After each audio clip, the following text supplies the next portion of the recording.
Comencemos entonces con la clase número 17, que tiene que ver con los temas macroeconómicos en relación a lo que son los ciclos económicos. ¿Ok? Vamos a tratar lo que son los desajustes del crecimiento económico potencial, considerando un PIB potencial, ¿cierto? Vamos a ver qué se entiende por los ciclos económicos.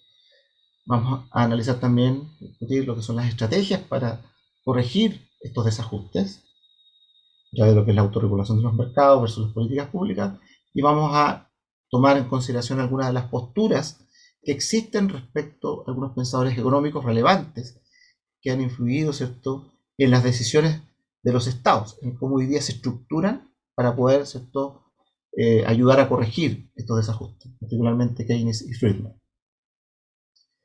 En particular respecto a lo que son los ciclos económicos, lo que uno tiene, ¿cierto?, es una curva de PIB potencial, en donde tenemos un sistema cartesiano del PIB, el tiempo, en donde lo que yo, ¿cierto?, construyo, se construye con modelos económicos, ¿cierto?, macroeconómicos, construyo una curva que representa los distintos puntos de producción que soy capaz de producir en mi país, considerando capital de trabajo, ¿cierto?, inversiones de infraestructura, entonces las inversiones, tengo recursos también en la naturaleza, ¿cierto?, que sería asociado a los ecosistemas, y todo esto te permite determinar una curva de PIB potencial. Lo que sucede en la realidad, ¿cierto?, es que lo que uno ve es que el PIB, en términos, ¿cierto?, el PIB va fluctuando en torno al PIB potencial. Entonces se producen ciclos en la economía, ¿ya? Y esos ciclos lo que hacen es que cuando yo estoy por sobre el PIB potencial, por ejemplo, uno ve efectos en las variables, inflación, por ejemplo, ¿ya?, es donde uno ve o la demanda, ¿cierto?, la demanda por bienes, ¿cierto?, lo que está haciendo es generando una presión inflacionaria, ¿cierto?, producto de que la economía me ofrece una cierta cantidad de bienes. ¿Ok? Y por otro lado, ¿cierto?, tengo situaciones en las cuales se producen crisis económicas, que llamamos crisis, cuando, ¿cierto?, se produce una caída en el PIB por debajo del PIB potencial, y por lo general lo que yo veo, ¿cierto?, al principio, ¿cierto?, es una caída en los precios y a continuación una caída en la demanda, es decir, una caída en la tasa de desempleo. ¿Okay? Entonces muchas variables que uno logra determinar, también está la inversión, ¿cierto?, también cae muchas veces. Y bueno, uno espera que esto se vuelva a retomar, ¿cierto?, y los agentes del mercado puedan en algún minuto volver al punto de la senda de crecimiento.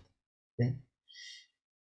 El caso de Chile, acá lo que estamos dibujando, es la curva de un PIB potencial, suponiendo, esto es un supuesto, ¿cierto?, de que tenemos el PIB del año 2013 y le aplicamos un 2% de tasa de crecimiento en términos de inversiones, ¿cierto? Es decir, la oferta de bienes está creciendo, en este caso, al mismo ritmo de lo que crece la demanda, y por lo tanto lo que tenemos es una curva de PIB potencial que, para todos los efectos, tenemos una economía sana, es decir, con inflación cero prácticamente, ¿cierto? Y con indicadores de tasas de desempleo también controlados, ¿cierto? Ese es el PIB potencial. Ahora, ¿qué es lo que sucede con el PIB? Y acá lo que estamos montando, ¿cierto?, sobre esa curva de PIB potencial, en la curva del PIB real, es que hay ciclos que se producen.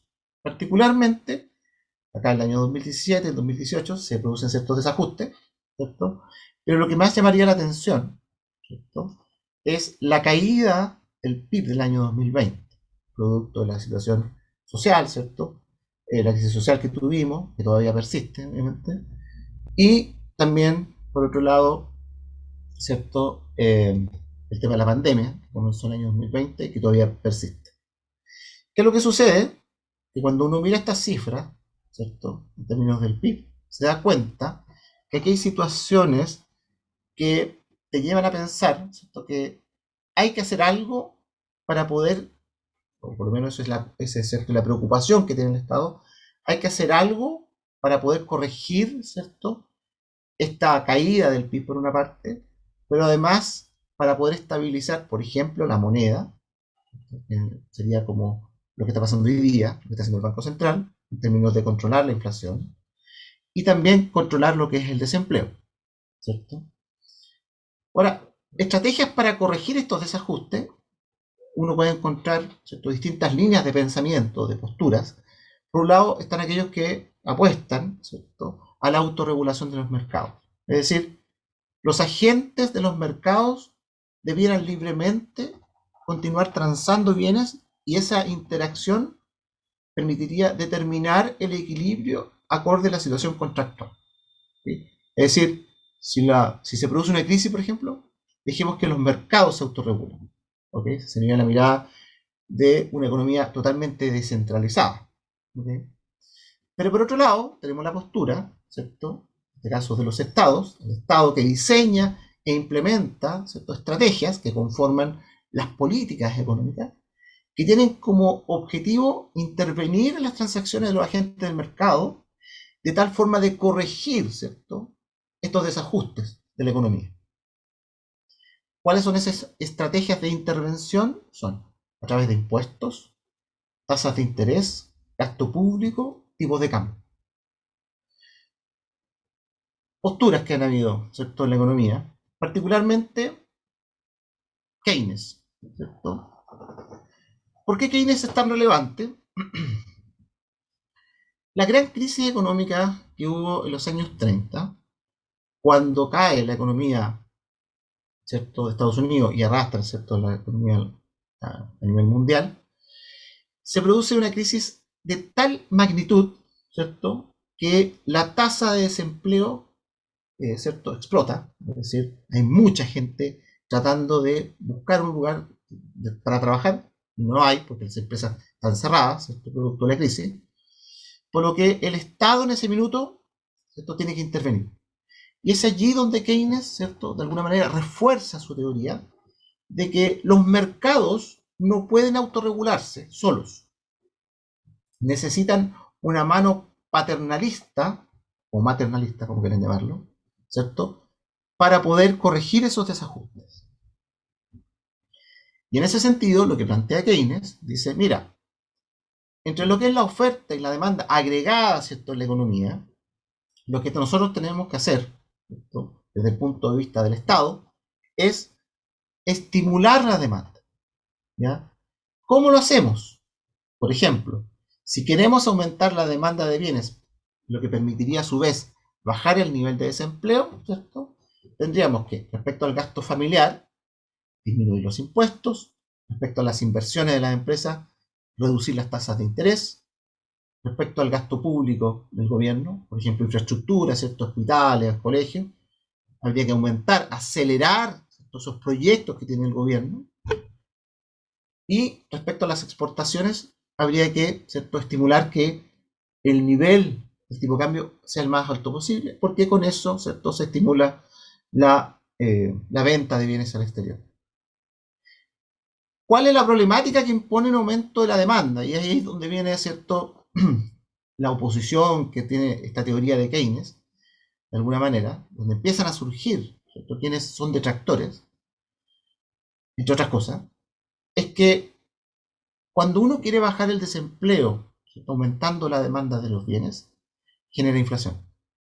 ¿Ya? Entonces, es complejo pensar de que, mira, voy a bajar el desempleo, voy a generar inflación, y después, al rato siguiente, tengo que establecer una política, ¿cierto?, monetaria que permita estabilizar la inflación, ¿cierto? En ese ir y venir, ¿cierto?, no es fácil encontrar el punto de ajuste y podría estar generando constantemente un cambio en las variables que me obligue como Estado a estar interviniendo en forma permanente.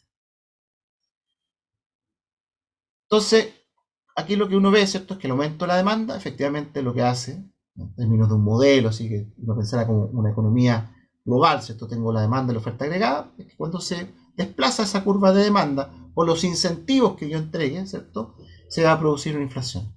¿Okay? Ahora, ¿qué pasa con Keynes?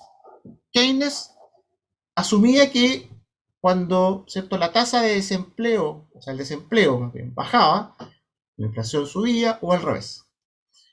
Pero, ¿qué sucede? Que en los años 70 tuvimos dos crisis del mercado del petróleo, las cuales motivaron, ¿cierto?, un incremento del petróleo más allá de los niveles que se conocían en esos minutos.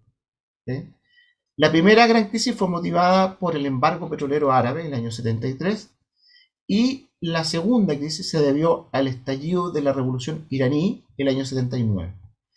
El nivel de precio del crudo generó, ¿cierto?, implicancias a nivel mundial, desabastecimientos, filas en Estados Unidos para poder comprar combustible, por ejemplo. Pero no solo eso, sino que además trajo, ¿cierto?, inflación y además cesantía. ¿Dónde lo vemos eso? Caso de Chile, por ejemplo, nuevamente las cifras del año 75, ¿cierto? Entre el 73 y 75, se produce un proceso inflacionario, uno puede buscar otras causas también, ¿cierto? Pero en particular, ¿cierto? Hay una economía externa, hay factores que son, ¿cierto?, externos a la economía nacional, que llevan, ¿cierto?, a que se produzca una inflación del 340,7%, elevadísima, ¿cierto?, con tasas del desempleo del 15,6 al 18%. Una situación, ¿cierto?, que nos llevó a posteriori, en el año 82, entre el año 80 y 82, a que el sistema financiero empezara, ¿cierto?, a debilitarse y en el año 82 a colapsar completamente, en donde el sistema financiero, el sistema bancario, quiebra literalmente, y es el Estado el que tiene que salir a rescatarlo. ¿Ok? ¿Y por qué quebró? Bueno, entre muchas cosas, ¿cierto? Por este efecto que se venía dando del petróleo, pero además no existía una regulación que de alguna manera frenara, ¿cierto?, la participación de los bancos en la compra de empresas cuyo riesgo, ¿cierto?, se vio acentuado por la toma de deuda en dólares de la época. ¿Ok? De un Estado que además afirmaba que el tipo de cambio, que estaba en 39 pesos en un comienzo, ¿cierto?, fijo, afirmaba que no iba a cambiar. Basado en eso, los agentes del mercado toman decisiones de endeudarse en dólares, porque muchas de las cosas que estaban sucediendo, ¿cierto?, en el proceso de privatización que se está viviendo en Chile, estaba incentivando la importación de maquinaria. Por lo tanto, los agentes necesitaban endeudarse en dólares, pero cuando el dólar, el Estado se ve obligado a liberarlo porque no tenía, no contaba, ¿cierto?, con la cantidad suficiente de divisas, ¿qué es lo que genera? Una subida del dólar, ¿cierto?, un aumento en la deuda de las empresas y por lo tanto un cese de pago de las empresas que ¿cierto?, se arrastra hacia los bancos y los bancos quiebran todos. Todos. Tiene que salir el Estado a rescatarlos. ¿Ok? Ahora, la importancia que tiene este efecto, ¿cierto?, para nosotros, obviamente que es relevante, porque nos hizo cambiar muchas cosas, entre eso la regulación en el sistema bancario, ¿cierto? Pero además surge, ¿cierto?, la importancia, en este caso, de Milton Friedman, ¿cierto?, quien es un economista, que es más liberal en el pensamiento que Keynes, y lo que establece es que producto de esta crisis, la verdad es que la política económica, más que centrarse, orientar, ¿cierto?, su esfuerzo en estimular la demanda, lo que tiene que hacer es estimular una mayor libertad y eficiencia del aparato productivo. ¿Ok? Y para eso, lo que él dice, lo que él explica, lo que se interpreta, ¿cierto?, a través de un gráfico de oferta y demanda, lo que uno ve es que la contracción que se produjo, ¿cierto?, producto de esta crisis de petróleo, ¿cierto?, llevó a que los precios subieran, pero además a disponer de menos puestos de trabajo, por lo que implicó un alza, ¿cierto?, a nivel de lo que son los indicadores de cesantía. A continuación, ¿cierto?, bueno, esta de alguna manera diferencia, ¿cierto?, entre lo que son los keynesianos, ¿cierto?, aquellos que siguen a Keynes, ¿cierto?, es decir, que buscan reforzar la idea de un Estado que tiene que estar ahí presente, corrigiendo, ¿cierto?, estos desajustes, versus aquellos que debiera existir, ¿cierto?, una mayor libertad, ¿cierto?, para las empresas de poder tomar decisiones, haciéndolas más eficientes, ¿cierto? Por tanto, las políticas públicas, más que atender a la demanda, se tiene que atender, ¿cierto?, a lo que es la oferta. Esa es la mirada de Friedman. A continuación viene la crisis, ¿cierto?, que se inicia en el año 2007, producto, ¿cierto? Recuerden de un sistema financiero en Estados Unidos que estaba ocultando, ¿cierto?, información clave respecto, ¿cierto?, a la calidad crediticia de los de quienes estaban de alguna manera comprometiéndose en el ámbito principalmente de la vivienda, ¿cierto?, sector inmobiliario, que se estaban comprometiendo a adquirir viviendas y que no tenían la capacidad suficiente. ¿Okay? Entonces lo que estaba sucediendo, que en el afán, ¿cierto?, de poder movilizar todos estos activos, el sistema financiero como un todo, ¿cierto?, no fueron todos, pero la mayoría sí, ocultó información mezclando portfolios donde algunos créditos eran buenos y otros eran malos, mirado desde el punto de vista del riesgo crediticio. Y por lo tanto, lo que sucede es que, habida cuenta, justo también en esa época se produce una alza en el precio del petróleo a nivel mundial, se produce, ¿cierto?, este efecto dominó a nivel mundial, donde la caída del sistema financiero en Estados Unidos, ¿cierto?, provoca que el resto de los países también se produzca este efecto dominó, ¿cierto?, en donde finalmente lo que tenemos es, como efectos en caso de Chile, es un proceso de deflación, ¿cierto? ¿Cierto? Los precios caen, más o menos en menos 1,38, ¿cierto? El desempleo sube, ¿cierto? Y la teoría de Keynes de alguna manera se vuelve a retomar, es decir, nuevamente podemos explicar lo que está pasando, pero, ¿cierto? Lo que sí queda como inquietud y la gran reflexión que uno podría hacer acá es que una cosa es lo que podamos explicar con las teorías de cada uno de los pensadores y lo otro es lo que debemos hacer para corregir, ¿cierto?, estos desajustes de la economía.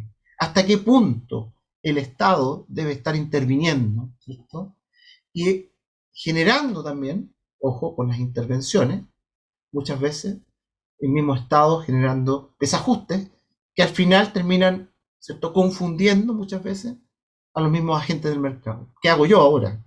¿Cómo me muevo? Si me están subiendo la tasa de interés, yo estaba invirtiendo, ahora me deshago la inversión de la casa que estaba comprando o la vivienda que estaba comprando. ¿Qué hago? ¿Ya? No, es complejo, no es simple. Por lo mismo, la gran pregunta que queda abierta, ¿cierto?, es cuál debería ser el límite de intervención del gobierno en términos de aplicación de políticas económicas. Cuando uno habla de los efectos de la demanda, ¿cierto?, de los bienes, en particular lo que está pasando en Chile, en términos del impuesto, recordemos que en las últimas administraciones de gobierno se ha impulsado mucho el tema de aumentar los impuestos. El argumento es, mira, lo que pasa es que los países OCDE tienen mayores impuestos, por lo tanto nosotros igual tenemos un rango de maniobra para el aumento. ¿Sí? Desde mi punto de vista eso es un error, pensarlo así, porque los países OCDE, ¿cierto?, cada país tiene sus propias dinámicas económicas internas. Por lo tanto, la precaución que hay que tener es cierto, hay que compararse con los demás países, pero mirar qué es lo que está pasando internamente en el país, ¿cierto?, cuáles son las políticas que permitirían ayudar a impulsar el dinamismo, ¿cierto?, de una economía, probablemente, ¿cierto?, te conduzca en un análisis a reflexionar si acaso es eso lo más correcto. Pero si aumentamos los impuestos, indudablemente lo que implica eso es una disminución del gasto familiar. Si se aumentan las tasas de interés, disminuye la inversión de las empresas, ¿cierto? Ahora, esto atenta evidentemente, ¿cierto?, contra el desempleo, lo agudiza, ¿cierto?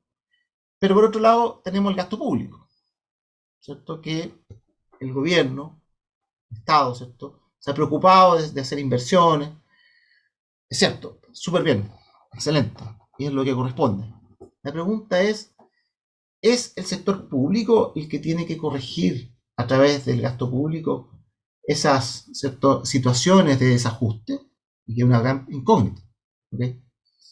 Y por otro lado, lo que uno ve, ¿cierto?, en Chile por lo menos, ¿cierto?, el Banco Central en general ha dejado que el tipo de cambio fluctúe libremente, en general, igual ha hecho sus intervenciones, o ha amenazado con hacerla, ¿cierto?, con la finalidad de estabilizar el tipo de cambio. Pero en general, el tipo de cambio como política se ha mantenido estable, estable en el sentido de dejar que el tipo de cambio fluctúe libremente, y eso ha permitido en parte, ¿cierto?, que las exportaciones se incrementen, que por lo demás es algo positivo, ¿ya? Eh, lo que cabe la duda es si acaso la forma en que hoy día se está atacando el problema de la estabilización de la moneda, particularmente el alza de tasa de interés, nos va a dejar bien parados como economía. Porque al final el alza de tasa de interés, ¿cierto?, estabiliza lo que es la demanda, ¿cierto?, pero le pega fuerte a las decisiones de inversión. Y por lo tanto, el crecimiento productivo empresarial se detiene. Entonces, eso es difícil de retomarlo. Se puede. ¿Okay? Hoy día hay muchas señales de reactivación económica. Pero, ¿cierto?, los agentes igual, de alguna manera, toman precauciones y eso, a través de las expectativas de los agentes, ¿cierto?, se visualiza hoy día que, es cierto, existe una sensación de que lo que vamos a tener es una recuperación, ¿cierto? Después de lo que hayamos estado pasando, ¿cierto? Los indicadores de desempleo han ido cayendo igual, pero la precaución, ¿cierto?, que hay que tener es que esa alza de tasa de interés, ¿cierto?, de mi punto de vista, no debiera mantenerse más allá, ¿cierto?, de unos 6 meses, porque si no, lo que vamos a tener es que vamos a tener un ciclo económico más largo, ¿cierto?, con la caída de las inversiones, dadas las expectativas, ¿cierto?, en términos del consumo, eh, donde se ve que quienes están invirtiendo, por ejemplo en vivienda particularmente, ¿cierto?, donde la construcción es relevante en el ámbito de la economía, se produce, ¿cierto?, un efecto que es difícil, eh, o más que difícil, es lento de recuperar. Los capítulos para, ¿cierto? Esto es del 29 al 35.